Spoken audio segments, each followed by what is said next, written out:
Chers étudiants, bonjour. Nous allons continuer le cours de pharmacologie et nous sommes à la dernière séance de ce cours. Donc, je rappelle que ce cours est destiné aux étudiants de licence SVI S6. Nous allons traiter la partie des anxiolytiques et des antalgiques, donc les deux classes thérapeutiques de ce cours qui restent. Et nous allons commencer par bien sûr définir les anxiolytiques, qui sont des substances qui lisent l'anxiété, qui est en fait un état d'angoisse extrême ou de stress extrême, qui est exprimé par plusieurs symptômes, entre autres l'oppression thoracique, un sentiment d'étouffement, des sueurs, tremblements, etc. Et nous allons commencer par la classe des benzodiazépines. Alors, ce sont des molécules basiques et lipophiles. Donc, le terme azépine désigne un hétérocycle à 7 atomes dont 2 sommets sont occupés par un azote. Donc, l'azote se trouve au site 1,4 ou 1,5 ou 2,3, formant donc ainsi 3 types de diazépines. On a donc le 1,4 diazépine, 1,5 diazépine et les 2,3 diazépines. Donc, le terme benzo désigne l'adjonction d'un cycle benzénique au noyau diazépine, tout simplement. Dans les anxiolytiques, on retrouve les benzodiazépines, les carbamates, les antihistaminiques. Toutes ces classes ont cette propriété anxiolytique. Ils ne sont pas forcément tous des benzodiazépines. On va commencer par les benzodiazépines. C'est la famille chimique la plus importante et la plus prescrite. On reconnaît un médicament de cette famille qui est en fait le diazépam, qui est tout simplement le Valium. Donc, sa terminaison de la dénomination chimique internationale se termine souvent par zépam. Alors, toutes les benzodiazépines se terminent par zépam. Les principales benzodiazépines ou les principales spécialités des benzodiazépines que vous pouvez retrouver dans les pharmacies sont à leur tête diazépam, c'est le Valium, bromazépam, Lexomil, oxazépam, c'est Resta, vous avez le clonazépam, c'est Rivotril, etc. Les propriétés pharmacologiques des anxiolytiques sont connues par la réduction de l'anxiété, donc cet effet anxiolytique qui est procuré suite au traitement, une action sédative ou hypnotique qui veut dire une action tranquillisante ou induisant le sommeil. Généralement, l'action sédative est toujours présente, bien qu'elle est plus ou moins forte suivant les molécules, et l'action hypnotique, elle dépend surtout de la dose, donc à haute dose, on a cette action donc, qui induit le sommeil ou avec des composés spécifiques.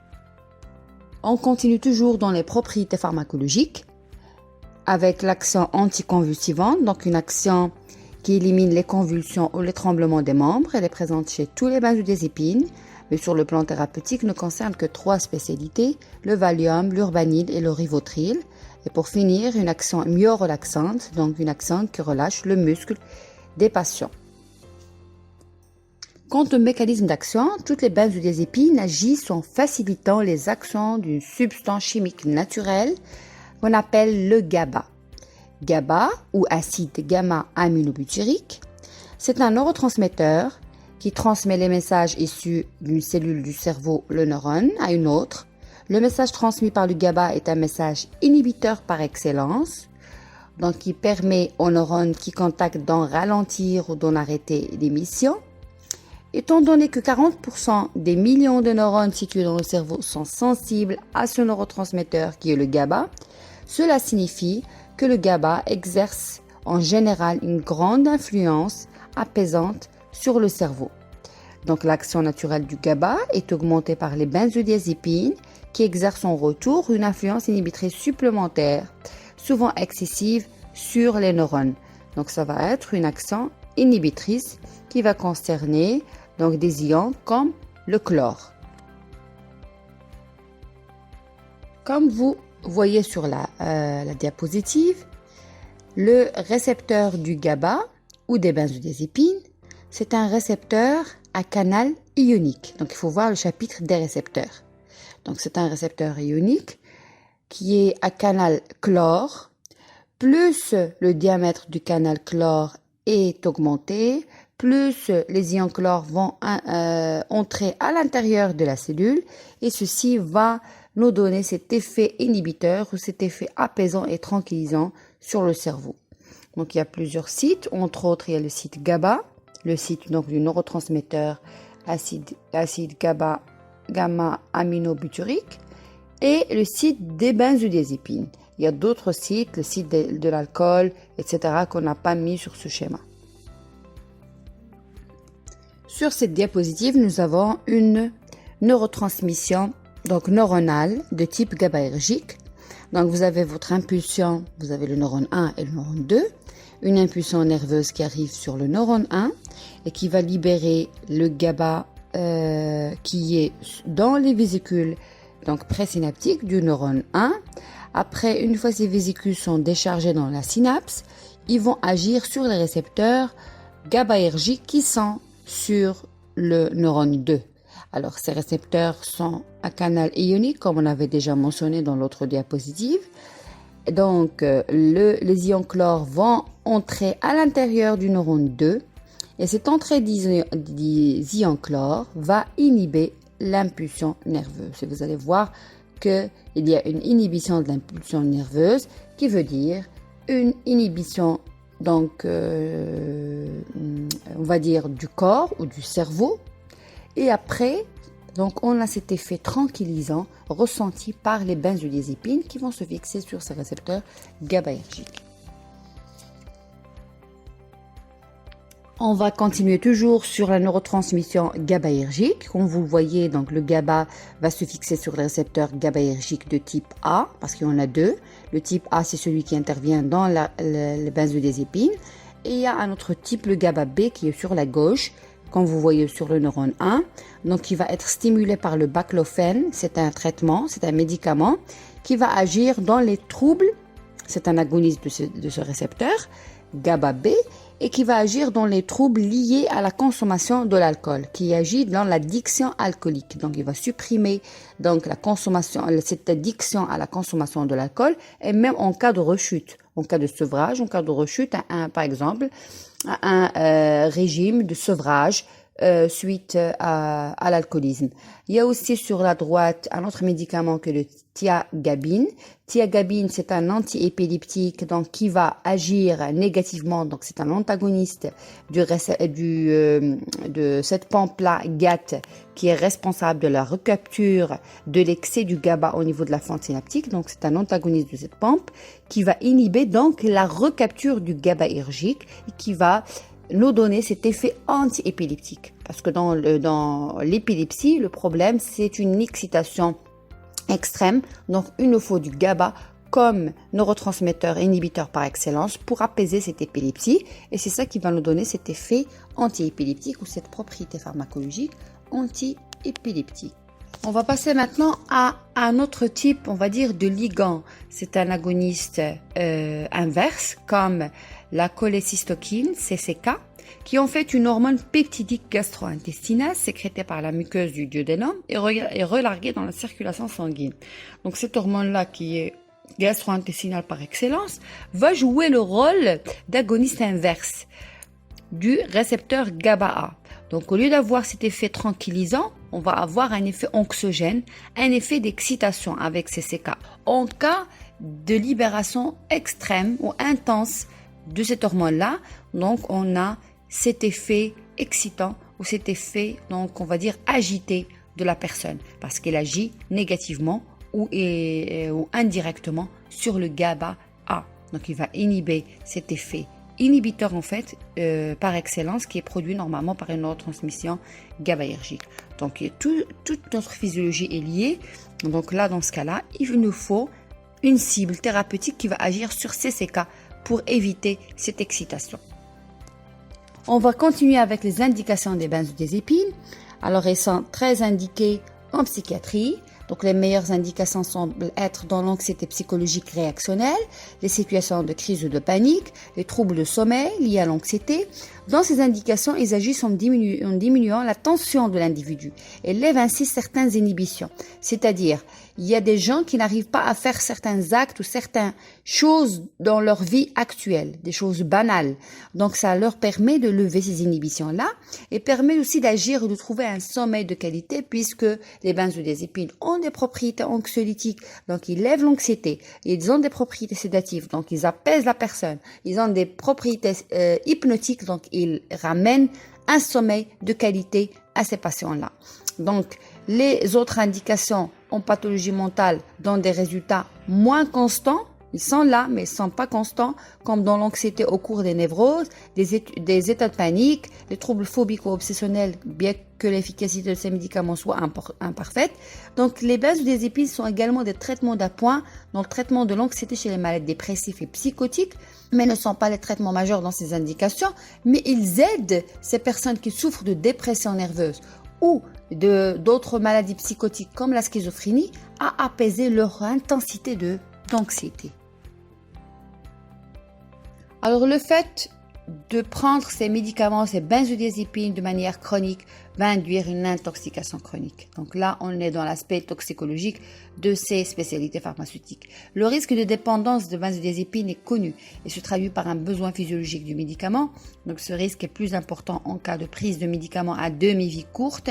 Donc ceux qui ont une demi-vie courte, TMS tout particulièrement, des posologies élevées, la durée d'utilisation qui est prolongée qui dépasse 1 mois. Donc il y a des études qui stipulent que 25 à 50% de dépendance est prise des médicaments est comprise entre 3 mois et 1 an. Donc il y a un risque de 25 à 50% de dépendants à ces médicaments-là si ça dépasse, si c'est entre 3 mois et 1 an. Et aussi, tout dépend de la personnalité du malade qui est à risque de dépendance. Il y a des malades qui ont un risque de dépendance par rapport à l'alcool, au tabac, au cannabis, la boulimie, etc. Cette dépendance aux benzodiazépines se traduit par un syndrome de sevrage. Donc on l'appelle le sevrage, c'est-à-dire un arrêt du médicament, généralement qui doit être progressif, non pas brutal. Donc en fait, si l'arrêt est brutal, on a tous les symptômes du stress, de l'angoisse qui sont amplifiés, une hypersensibilité sonore et visuelle, donc on est très sensible à tout ce qui est son et donc visuel, troubles convulsifs, on a des troubles donc de tremblement, des hallucinations, etc. Tous ces symptômes pénibles incitent le malade à reprendre son traitement. Donc l'arrêt il doit être progressif, facilité par une décroissance lente des doses sur 2 à 4 semaines. Donc une substitution du médicament à demi-vie courte par des dérivés à demi-vie longue est aussi recommandée. Certains associent du Tegretol qui est en fait un antiépileptique ou un antagoniste des récepteurs bêta-adrénergiques lavulocardil pour aider à ce sevrage qui doit être progressif sur 2 à 4 semaines. Alors les autres types d'anxiolytiques en plus des benzodiazépines, il y a les carbamates. Donc cette famille n'est plus représentée qu'avec une seule molécule, c'est l'Equanil. Il est utilisé sous forme de comprimé ou de suppositoire, mais il a beaucoup d'effets secondaires en plus des benzodiazépines, d'autres effets comme des effets sur le fœtus, donc sur les bébés, pendant la grossesse, donc un effet iatrogène qui risque de toxicomanogène. Il y a aussi des intoxications aiguës qui sont nettement plus graves que les benzodiazépines. Donc il ne semble plus être utilisé que lors des sevrages toxiques du fait de sa demi-vie longue. Une autre molécule d'anxiolytique, l'Atarax. Ce médicament est surtout utilisé pour ses propriétés antihistaminiques dans le cas d'allergie, mais c'est un bon anxiolytique et sédatif qui peut être utilisé sur des courtes durées pour diminuer l'intensité d'une anxiété réactionnelle. Donc son but c'est plus une courte durée pour des anxiétés réactionnelles afin de ne pas donner une envie aux malades de continuer des benzodiazépines. Donc il est rare que ce médicament soit utilisé sur de longues périodes comme on avait dit, donc on ne connaît pas vraiment son risque toxicologique sur une longue période. Autre anxiolytique, la buspirone ou Buspar. Alors ce médicament est parfait.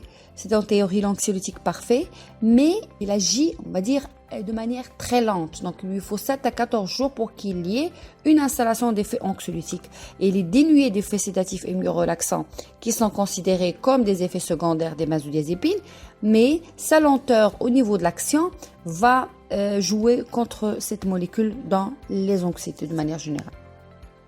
Nous allons passer maintenant à une autre classe thérapeutique qui concerne la douleur, ce sont les antalgiques. Et on va débuter par la définition de la douleur ou la nociception. Donc la nociception, c'est la douleur nociceptive qui est causée par une lésion d'une partie du corps telle qu'un muscle ou un os. Donc la douleur est ressentie comme constante, localisée et souvent comme persistante ou pulsatile, donc il donne des pulsions. Une fois les lésions sont réparées, la douleur nociceptive disparaît généralement. Quelques exemples de causes de douleur nociceptive, donc ça peut être des fractures, des brûlures, des hématomes, coupures et inflammations. Pour ressentir ou sentir cet effet de nociception ou de douleur, il faut des récepteurs. Alors ces récepteurs s'appellent des nocicepteurs qui sont localisés partout dans le corps, dans les tissus cutanés, dans la musculature striée, dans la musculature lisse, donc les viscères et les vaisseaux qui sont à l'intérieur de l'organisme, dans les articulations, dans l'os, etc. Donc on distingue 3 types de nocicepteurs. Les nocicepteurs mécaniques, ceux qui sont mécanothermiques, et les polymodaux, ils sont mécaniques, thermiques et chimiques. Donc, chaque type de récepteur a une spécialité différente.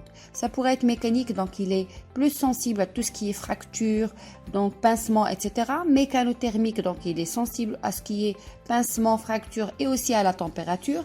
Les polymodaux, ce sont les généraux. Ils agissent, ou ils sont sensibles à tout ce qui est mécanique, thermique et même chimique. Donc, s'il y a une substance chimique qui est versée sur notre organisme, donc on sent cette douleur-là. Les fibres nerveuses qui sont impliquées dans le message nociceptif sont de 4 types, A alpha, A bêta, A delta et C. Alors, pour les 2 premières, A alpha et A bêta, ils sont myélinisés et de gros diamètre, donc ils se chargent de toutes les sensations tactiles légères. Et pour A delta, qui est moins myélinisé avec un diamètre moyen, ils agissent avec une conduction nerveuse moyenne aussi, intermédiaire. Et pour les fibres les plus impliquées dans les douleurs, vives et globales et diffuses, ce sont les fibres C qui sont amyélinisées avec un petit diamètre. Donc, ils ont une conduction lente. Ils se chargent de toutes les douleurs qui sont vives et diffuses, des douleurs. Pour le traitement de la douleur, il y a différentes spécialités. Et selon l'Organisation mondiale de la santé, il y a 3 paliers au niveau des antalgiques ou les antidouleurs ou les analgésiques. Donc pour le niveau 1, antalgiques qui sont non morphiniques, comme l'aspirine, les anti-inflammatoires non stéroïdiens, paracétamol, etc. Pour le niveau 2, ce sont des antalgiques opioïdes faibles, comme la codéine plus le paracétamol, le codoliprane, dextropropoxyphène plus le paracétamol, le diantalvic, etc. Le tramadol aussi, connu aussi par le tramal, le tramadol. Pour le niveau 3, antalgiques forts, ce sont les agonistes purs ou les agonistes mixtes. Agonistes purs, ils peuvent être fentanyl, hydromorphone, la morphine, la pétidine. Et comme agonistes mixtes, on peut retrouver la buprenorphine, nalbuphine, etc. On retrouve une autre classe d'antalgiques, ce sont les co-analgésiques. Donc, ils agissent en même temps en collaboration avec les analgésiques, donc les corticoïdes, les neuroleptiques, les spasmolytiques, les antidépresseurs tricycliques et les anticommiciaux comme les carbamazépines, la phénothéine, valproate de sodium. Ce sont des anti-épileptiques tout simplement. Parmi ces antalgiques, on va citer un exemple. Ce sont les anti-inflammatoires non stéroïdiens. Exemple, l'aspirine. Donc, il va agir sur l'activation du métabolisme de l'acide arachidonique. Il va passer par 2 voies, la voie COX-1 et la voie COX-2. Alors, pour la voie COX-1, il représente tous les effets indésirables de cette classe thérapeutique des anti-inflammatoires non stéroïdiens, qui va concerner le pouvoir anti-agrégant plaquettaire, donc il va allonger le temps de saignement, et c'est un effet indésirable. Il va aussi avoir un effet délétère sur la muqueuse gastrique, donc on va avoir des gastriques, des ulcères gastro-duodénales, des hémorragies digestives suite à ces traitements-là. On va avoir aussi une baisse du flux sanguin rénal, donc une insuffisance rénale en cas de traitement chronique. Donc, et ceci passe par la voie COX-1 sur les thromboxane A2, sur les prostaglandines 12 et E2. Quant à la voie COX-2, donc de cet effet, donc de ces anti-inflammatoires, il nous donne l'effet recherché qui est en fait un effet anti-inflammatoire et aussi antalgique et antipyrétique. Quant aux corticoïdes, qui sont des anti-inflammatoires stéroïdiens, donc cette fois-ci stéroïdiens, donc ils ont une origine stéroïdique, donc vont agir avant la voie des cyclooxygénases, donc au niveau d'une enzyme qui s'appelle la phospholipase A2. Donc ils ont une action qui précède un peu la voie donc, où ils agissent, les anti-inflammatoires non stéroïdiens comme l'aspirine, le paracétamol, dont on a parlé dans la précédente diapositive.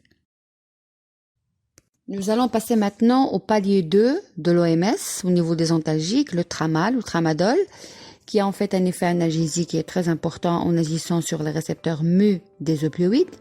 Donc, comme vous voyez au niveau de la fibre C en jaune. Et aussi un autre effet qui est lié à l'inhibition du recaptage de la noradrénaline et la sérotonine, comme pour les antidépresseurs tricycliques. Donc, il a deux effets différents sur la douleur, au niveau central monoaminergique et surtout sur le récepteur mu-opioïde. Donc, il se trouve au niveau de la fibre C. Donc, cet effet, bien sûr, va aller au niveau périphérique jusqu'au niveau central. Et donc, on aura une atténuation de la douleur et aussi une augmentation de la libération de la noradrénaline et de la sérotonine qui vont agir sur l'humeur du patient au niveau des douleurs qui sont un peu quand même intenses. Quand le paracétamol ou les anti-inflammatoires non stéroïdiens n'ont pas marché, donc il faut passer au palier 2 et notamment le tramal. Nous allons passer maintenant à la dernière classe ou dernier palier 3 de l'OMS quant aux analgésiques, c'est la morphine, donc qui va agir de la même façon que les endomorphines endogènes qui sont sécrétées par l'organisme dans l'état normal.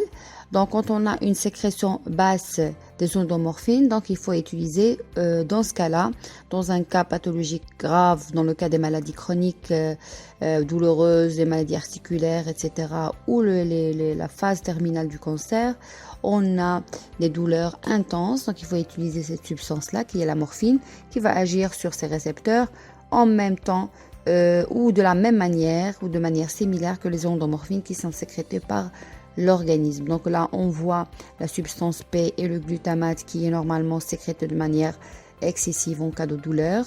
Et vous avez la morphine et l'endomorphine qui vont agir sur les mêmes récepteurs opioïdes au niveau central. Donc nous sommes arrivés par cette diapositive à la fin du cours de pharmacologie générale. J'espère que vous avez appris de nouvelles choses, de nouvelles connaissances dans la pharmacologie.